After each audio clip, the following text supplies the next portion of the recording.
I'm back.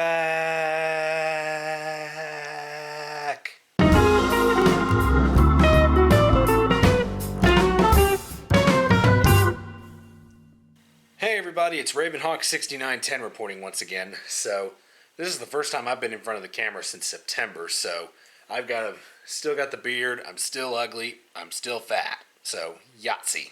So, it's February 2nd, 2016. I hope everyone's having a good start to the year. I know I have not posted a blog video in a while, and I deeply apologize about that. The main reason I haven't posted a blog video is because there just really hasn't been a lot to show you guys. Yes, there have been a lot of new trains come in the past 4 months, but there haven't really been much progress in terms of the new layout yet. I'm still getting a lot of things done in the room where I'm going to build the layout, and that's going to take me time to get things moved out of there because there's still an old piano in there, there's an old couch, and there's an old fish tank in there right now. And I do not own a pickup truck at the moment, so what I'm going to have to do eventually is either get my uncle to come over here with his, or what will most likely happen is get the Salvation Army to come over and pick those pieces up for me. But either way, they need to get out of here because I need the space to build the layout. So as soon as that happens, and as soon as I get some more money put back, because that's another thing, I've been sticking money back to get benchwork materials and scenery materials, and more importantly, track, because one of the things I'm doing for this new layout is I'm switching from the Lionel Fast Track to Atlas Track.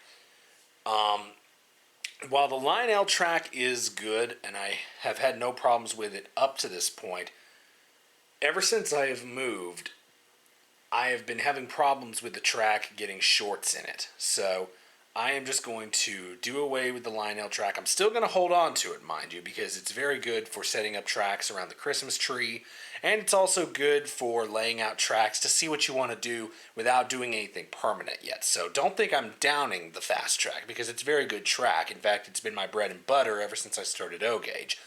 But I'm also moving to the Atlas track because it's more realistic. So that's another reason why I'm doing it, strictly for realism. And let's face it, tubular track, T-rail track on the Atlas track, which looks better? So while I really don't have much to show you today in terms of layout progress, I did want to show you guys something a little bit interesting and something a little bit different for me. When I went back to Gainesville shortly after Christmas, I stopped by Trainmaster Models, and in a collection they had gotten in some old Lionel Prewar standard gauge tinplate trains. And they were not in the best shape, most of them. In fact, some of them had wheels broken off of them, couplers broken off, and to say nothing of the damage to the paint and the body on them. But, that being said, they were also very, very cheap. I got 4 pieces from this collection, and they were all under $10, which was fantastic for me. And I've always liked tinplate trains. I've had some O-Gauge tinplate trains. In fact, some of you may recall seeing them in a previous blog video. But I traded them recently to my friend Andrew. You guys probably know him on here as AJ Racer 101. But I traded those engines to him to get my NS 1982 SD70 ACE, which I have featured in a few of my videos. So if you want to go see it, go check it out. It's a very cool legacy-equipped locomotive. But the downside to that is when I traded that stuff to Andrew, I didn't have any more tinplate trains because I only had maybe 4 pieces total in terms of O-Gauge trains. Now, I'm planning to rectify that problem eventually and get some more O-Gauge tinplate trains, but I never really had any standard gauge up to this point. So, for under $10 a piece for rolling stock, I decided, what the heck, let's go ahead and jump right in and check out what standard gauge is all about. And I have to say, even though for the condition these cars are in, I really, really like them. They're really beautiful pieces of equipment. So what I'm going to do today is just show you guys what these are and what I picked up. So let's turn the camera around and get started. Okay, so first up in the tinplate category is this Lionel number 217 caboose. Now, I should stress that all of these trains you're going to see are pre-war. And for those of you that don't know, pre-war trains are Lionel trains that were made from 1900 up until around 1942 when the United States entered into World War II. So because of that, this train represents the style that was built back then, and they weren't really made to look realistic. They were made more as caricatures of real trains. So this one is, as you can see, it's all tin plate, made of metal, and considering its age and the condition that I got it in, it's actually not that bad. Yeah, it does need some work to get it operational again. It needs new couplers because both of the couplers are broken. And I also need to look at getting the front truck adjusted because it sits just a little bit uneven on the rails when you set it on the track. But other than that, it really is pretty nice. Yeah, there's some wear in the paint, but that's okay. That gives it character. And that means that it has a story behind it.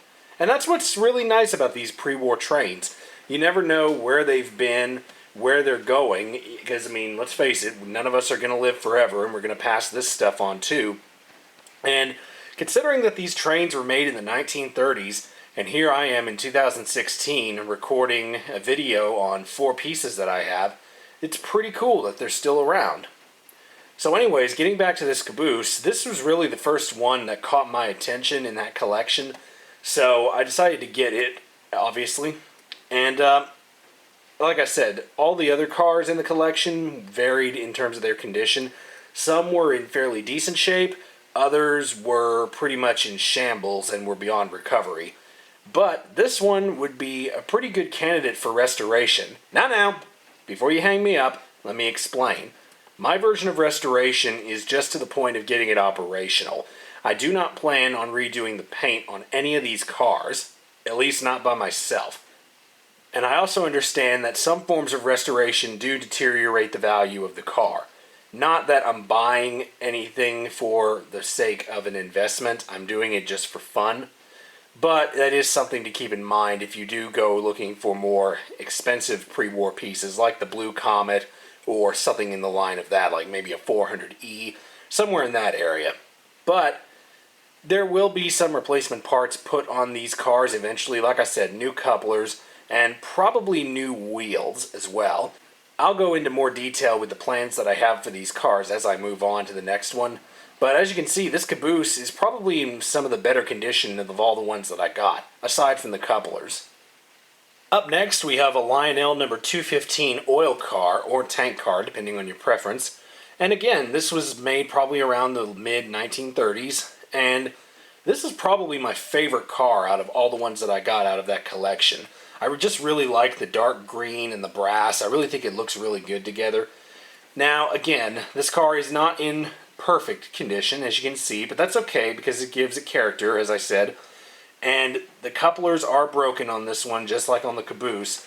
And as you can see on the truck there on the right-hand side, the end caps on the bearings are missing and the actual parts of the axle are sticking out. But that's okay. I'm pretty sure I can find some replacement pieces for that. Now, when I, quote, restore this car, and I say restoration very loosely again, because all I'm planning on doing with these cars is getting them to the point where I can operate them. Because I really don't like the idea of just having these sitting on a shelf and me staring at them. I want to run them. So I am going to eventually replace the couplers, and then eventually I'll look for the end caps to put on the wheels. But that's a minor thing. Anything else can wait. And as I said, the car still rolls pretty well, and it doesn't have the problems with the truck like the caboose has. But other than those little issues, like I said, this is a really cool car, and I really like the tank car. I don't know why, but it's just grown to be my favorite out of all the pieces that I found. Up next is one of 2 passenger cars that I got out of this collection. This is a Lionel number 310, I believe, baggage car. I do apologize if I'm saying the wrong number. I'm no expert when it comes to pre-war trains yet. And out of all the cars, this one is probably in the best shape, aesthetically speaking. It is missing the end caps on one of the trucks, as you can see right there on the left. But other than that, it's in really nice shape. There's not too many chips in the paint. The doors still work, and more importantly to me, the couplers still work. So I can run this right now if I wanted to.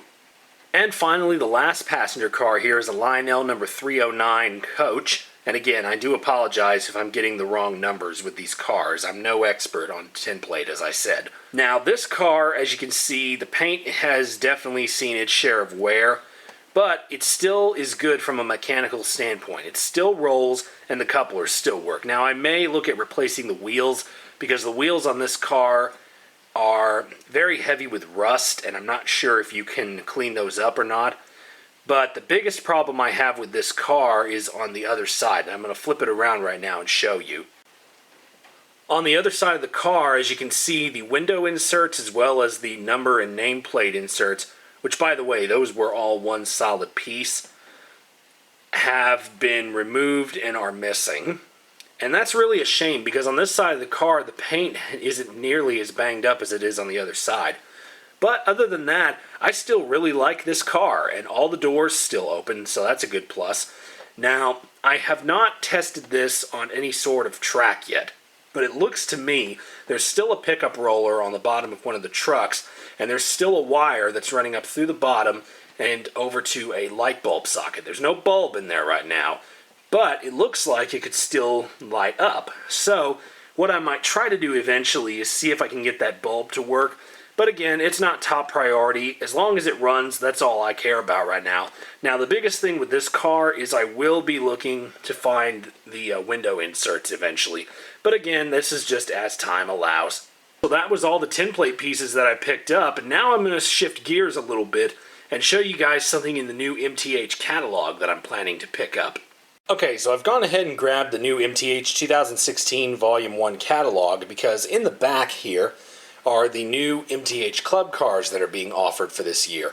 Now, for those of you that don't know, MTH has a club called the Mth Railroads Club that you can join, and you get various things. You get a quarterly newsletter called Crossing Gate.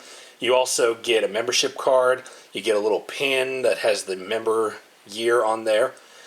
And you also get these cars. Now, there's a basic membership here that's just $25. But for every level that you get, for whatever scale you do, MTH most likely has a car for it.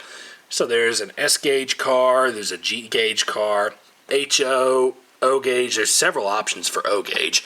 They make a Rail King car, there's a Premier Line car, and then there's two O-gauge tinplate cars. Over here are two of the cars that I have ordered. I've ordered the Premier Line car, which is the Norfolk Southern Pier 6 hopper, and I've also ordered this. This is the Lionel Corporate Tinplate Standard Gauge 217 caboose. The exact same caboose that I just showed you a few minutes ago, but this will be a brand new reproduction from MTH. Now it says Lionel on it, but Lionel Corporate Tinplate is made by MTH, and they have a licensing agreement through Lionel to put the Lionel brand on their trains. Before that, they had to put the MTH logo on here, and they called it MTH Tinplate Traditions. But now they can make them with the Lionel branding on it. So that's really cool. So I went ahead and got both of these cars on pre-order, and they should be arriving middle of the year, somewhere around there. So I'm very excited to get them. And it'll be really nice to have a new reproduction of that same caboose that I just showed you here. But that's all I really wanted to show you guys today. So be on the lookout for my next blog video, where I will be talking more about the new upcoming O-gauge layout. And hopefully by then I should have all that stuff moved out of the room so I can start the bench work.